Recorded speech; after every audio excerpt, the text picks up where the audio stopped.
When he travels, Trump favors states that voted for him by Julie Bykowicz and Jonathan Lemire, Associated Press. And Jean W.Bay. President Donald Trump surveyed the crowd of thousands of Boy Scouts at their summit Monday and assessed, "There's a lot of love in this big, beautiful place. And a lot of love for our country." He singled out for affection West Virginia, a state that gave him his largest margin of victory in November. "What we did, in all fairness, is an unbelievable tribute to you and all of the other millions and millions of people that came out and voted to make America great again," he said as chants of USA broke out among the Scouts, most of whom were too young to vote. "It's a message that only works in Trump-backing corners of America. As president, has been drawn again and again to those comfort zones, while largely avoiding states where voters chose his Democratic opponent," a review by the Associated Press found. Of his 33 domestic trips out of Washington, has set foot in non-Trump voting states only 7 times, other than to stay at his own golf property in Bedminster, New Jersey. The app's count does not include the president's frequent day trips to his nearby Virginia golf course. He also has not journeyed too far, traveling west of the Mississippi River only once and so far dodging the Mountain and Pacific time zones. Trump's quick Monday trip to West Virginia and his campaign rally planned Tuesday evening in Ohio follow that same pattern. Over the weekend, the president visited Norfolk, Virginia, to help commission the Navy's USS Gerald R. Ford aircraft carrier. Other stops in pro-Clinton states have been similarly brief and focused, including 2 for commencement addresses.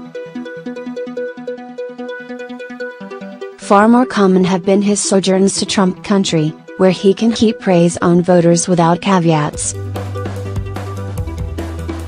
He told thousands of fans at a Cedar Rapids, Iowa, arena last month that they were bound by common values, including love of family and country. "With that deep conviction in your hearts," he said, "you showed up on Election Day, November 8th, and voted to put America first." To a crowd in Louisville, Kentucky in March, he mused, "We're in the heartland of America, and there is no place I would rather be than here with you tonight." Brendan Doherty, an associate professor at the U.S. Naval Academy who studies how presidents spend their time, said it's noteworthy that Trump is sticking to places that like him, a break from how Presidents Barack Obama and George W. Bush shaped their first-year travel schedules. Both, particularly Bush, who won a nail-biter election and, like Trump, lost the popular vote, spent time in states that narrowly lost. Bush also traveled to states decisively lost, while it took Obama more time to expand his travel itinerary to deep red, or Republican-leaning, states.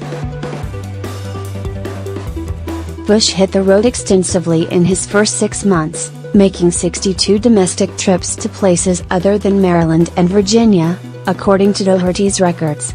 Obama made 55 such trips, his records show. "It's imperative for the president to be seen as president of all the people," Doherty said. Trump is also blazing a different trail by holding events that are more like general pep rallies than specific policy pushes. At his 5 political rallies this year, Trump revived his 2016 campaign trail style, disparaging perceived opponents, cheering his record and antagonizing the media. He hasn't zeroed in on any policy themes or chosen his locations based on what he's trying to accomplish as president. For example, Trump hasn't appeared in Nevada, a state he narrowly lost in November, even though its Republican senator is seen as crucial to passing Trump-backed health care proposals. The people in Nevada and especially the Republicans here would be excited to have the president come out here, said Carl Bunce, chairman of the GOP organization in Clark County, which includes Las Vegas. If President Trump were to visit, it would be a tremendous help to organize teams on the ground throughout the county and state. White House officials rejected the idea that Trump is only staying on friendly turf and noted that two of the states he's visiting this week, West Virginia and Ohio, are home to senators pivotal to the health care vote.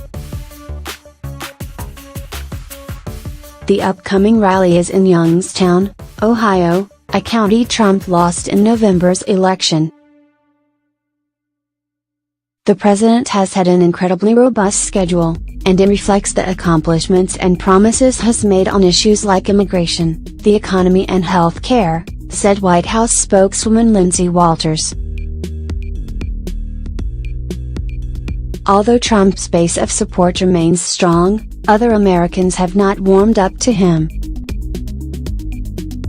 An ABC News, Washington Post survey at his 6-month mark showed he had a 36% approval rating, the lowest at that point for any president in at least 70 years of polling. Both Obama and Bush had approval ratings hovering above 50% at the 6-month mark of their first years. Doherty said that a broader domestic travel agenda wouldn't necessarily help Trump's overall bottom line when it comes to approval. But he said local media coverage and the places a president visits tends to be positive, meaning he could strategically boost his appeal.